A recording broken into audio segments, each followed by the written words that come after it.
நீ சூட்டும் பூவுக்காக நெடுங்கூந்தல் ஆடுது, நீ வைக்கும் பொட்டுக்காக நடுநெத்தி ஆடுது.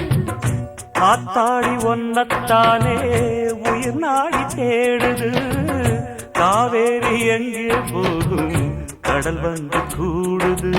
அந்திப் பொழுதில் தென்னங்கிளையில் தென்றல் கூத்தாட, மையை எழுதி மஞ்சள் குருவி கையை கோத்தாட. அடங்காத ஆசை கொண்டு நானும் போராட, உனக்கென பிறந்தவ ரெக்க கட்டி பறந்தவ இவதான். என விட உனக்கு இங்கு மனசுக்கு பிடிச்சவ எவதான்.